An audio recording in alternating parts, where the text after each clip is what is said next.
difference of religions which is causing this conflict. The state of Israel does not represent all Jews, and certainly does not represent the Jewish religion. According to Jewish religion, all of this is criminal. All of this is forbidden. Basics of Jewish belief teaches that Jews are in a divinely decreed exile. We are even forbidden to create a sovereignty for ourselves. But especially when this is by killing, stealing, oppressing an entire people. This is not only criminal according to international law. This is a true violation of Judaism. And still, those people who choose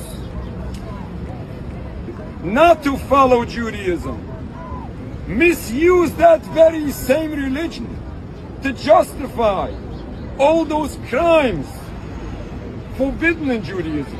The root